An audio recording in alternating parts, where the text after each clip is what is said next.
order to understand where we are today, let's follow the line of blood and money throughout the past 4 decades. 1979, after the Islamic regime occupied Iran, they did not only execute their opponents inside of the country, they went on an international killing spree. Paris, December 1979. Washington, July 1981. Mainz, April 1982. Paris, February 1984. Istanbul, August 1985. Frankfurt, November 1985. London, August 1986. Hamburg, January 1987. Vienna, July 1987. London, July 1987. Geneva, August 1987. The Islamic regime is killing people all over the globe, but they're also facing economic breakdown, selling their oil at discount prices. Discount prices? Perfect opportunity for the foreign ministers of Germany and Austria to pay their first visit after the revolution to Tehran to re-establish their ties with the regime. What was the US doing to stop these international killings? Well, from 1981 till 86, the US senior administration was busy selling arms to the Islamic regime. Yeah, selling arms. Even though there was an arms embargo, even though there were sanctions, why did the US do that? Yeah, by money, of course. They were thinking they could use the proceedings from these arms sales to fund a rebel group in Nicaragua, the Contras.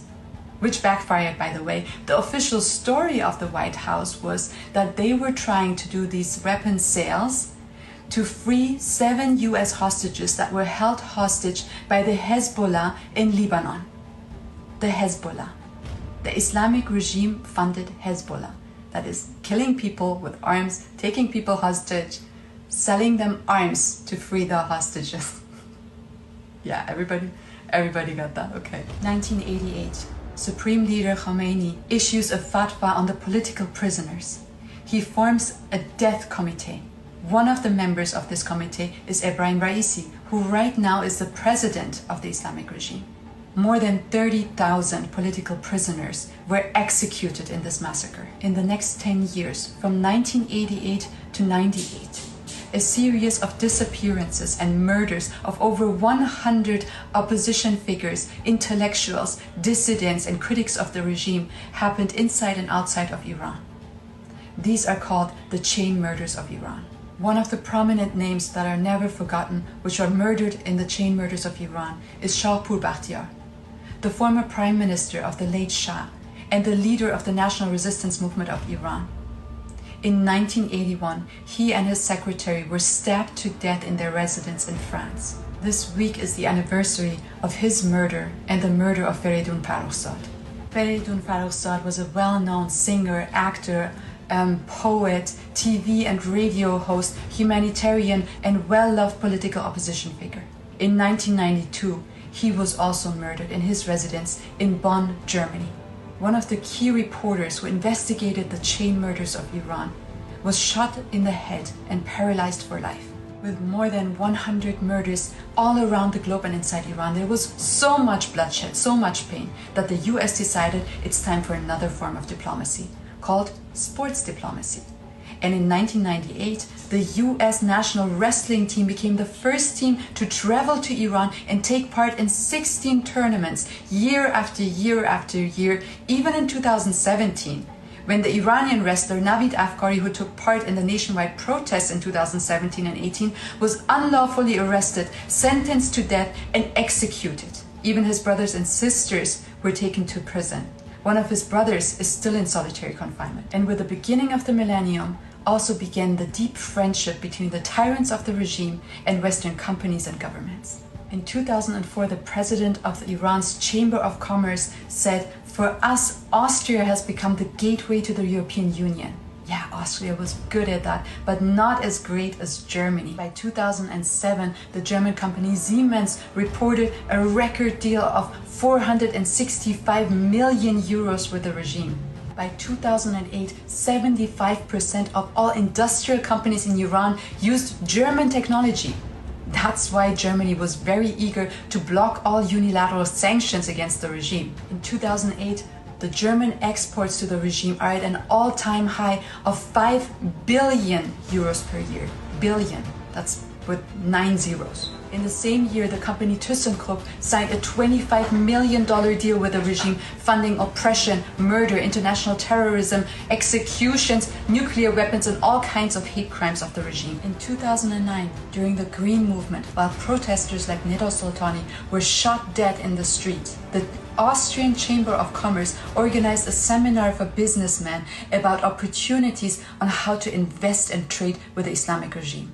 Austrian exports grew to 350 million euros per year. But it's not just the money, it's the nature of the trade that is very concerning. Austrian businesses were actually trading with straw companies, so companies that belong to the Revolutionary Guards, such as Tech Hydropower, which built a dam in Iran for the engineering arm of the IRGC.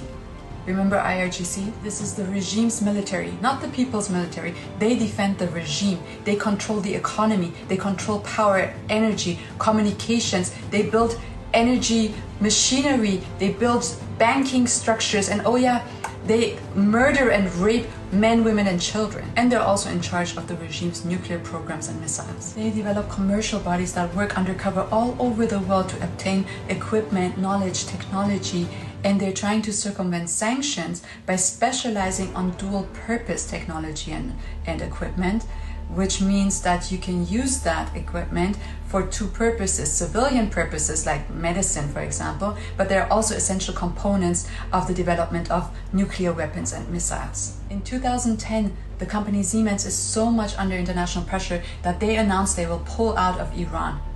But don't worry, other German companies take over the part. A company called Babcock Borsing Services promotes its expertise in magnetic and nuclear technology and services. The market leader in tunneling machines, Herrenknecht, and the company Wirth export drilling technology and equipment to use to hide enrichment facilities from the international community.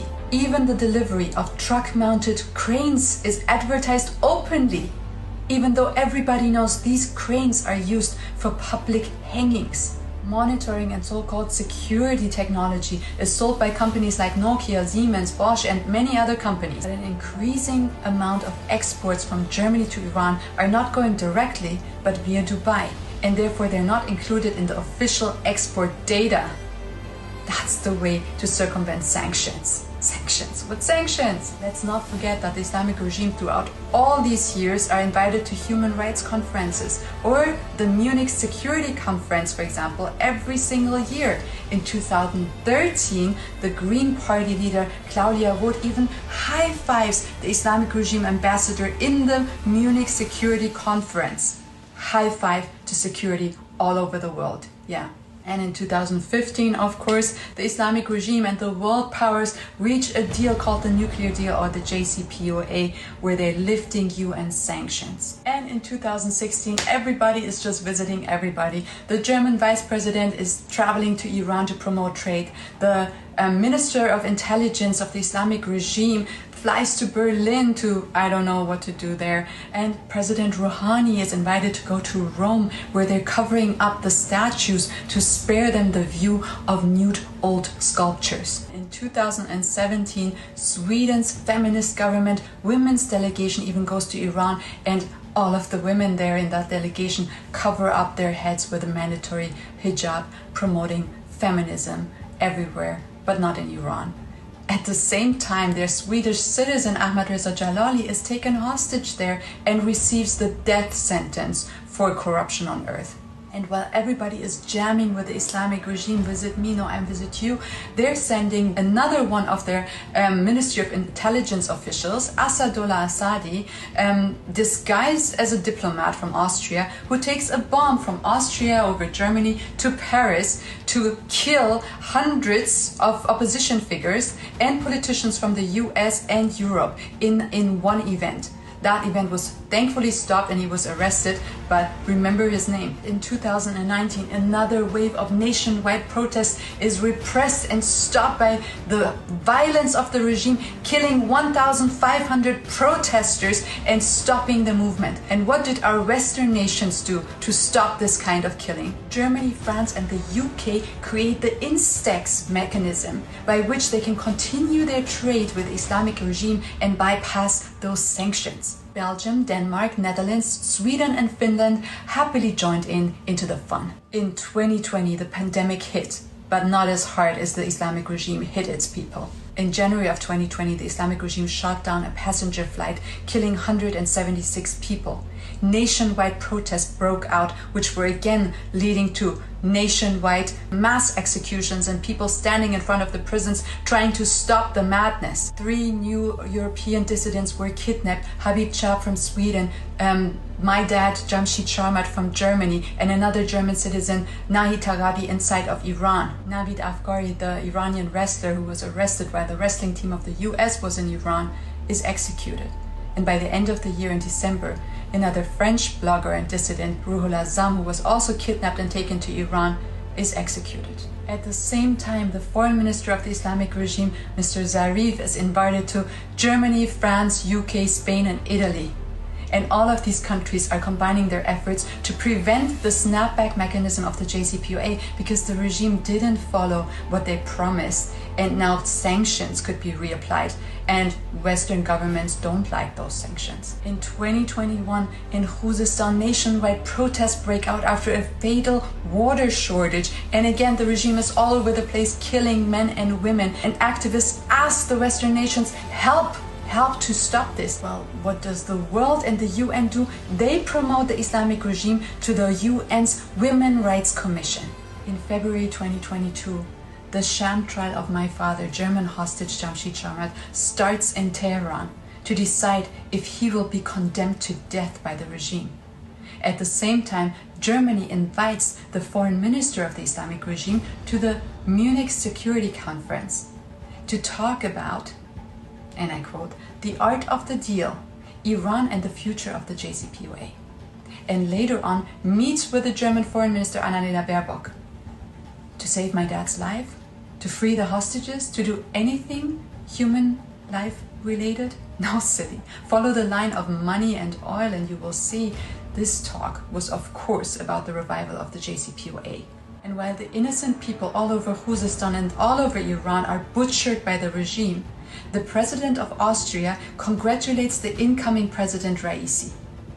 You know who else congratulated Raisi on his position? The Crown Prince of Kuwait, the Sultan of Oman, and the Secretary General of the Hezbollah. In September of 2022, when the regime murdered Mehsa Amini, and the world noticed and stood up, and the people of Iran began a revolution where even foreign politicians, Western politicians like Hadi al-Habib cut their hair in solidarity with the women of Iran, and then went to the back door and spoke with the foreign minister of the regime, and then released the biggest terrorist of the regime, Asadullah Assadi, was sentenced to 20 years in prison for his attempted terrorism attack back to the Islamic regime. Which brings us to this year, 2023, where in the beginning of this year, the UN selected the Islamic regime as the head of the Social Forum. Makes total sense. And President Raisi, the president of the Islamic regime, 1 month from now, will be invited to speak in New York at the UN's General Assembly once again. See, I have to be honest with you. I was able to Google all of this information last night and make a video out of it. So looking at this line of bloodshed and of money, I can be sure that right now all of you guys can see this regime, the most evil regime that is every single day, not just since last year, every single day for 4 decades, hanging people to death, executing them in the most evil way of strangulating them to death and kidnapping people all over the world, sentencing them to death, taking people hostage, assassinating people, while meanwhile other people are continuing trade and business with them as if it's something normal. This is not normal. This is absolutely insane. To the decision makers of this world, to the politicians that are out there, you cannot say, I cannot believe that you did not know about this. And if you did not know about this, now you know about this. So show us right now, knowing about all of this, does that make you mad? Can you see the insanity of what you've been doing? And if you can see that, what are you willing to risk? What are you willing to give up to change this madness and come on our side and fight with us for what's right?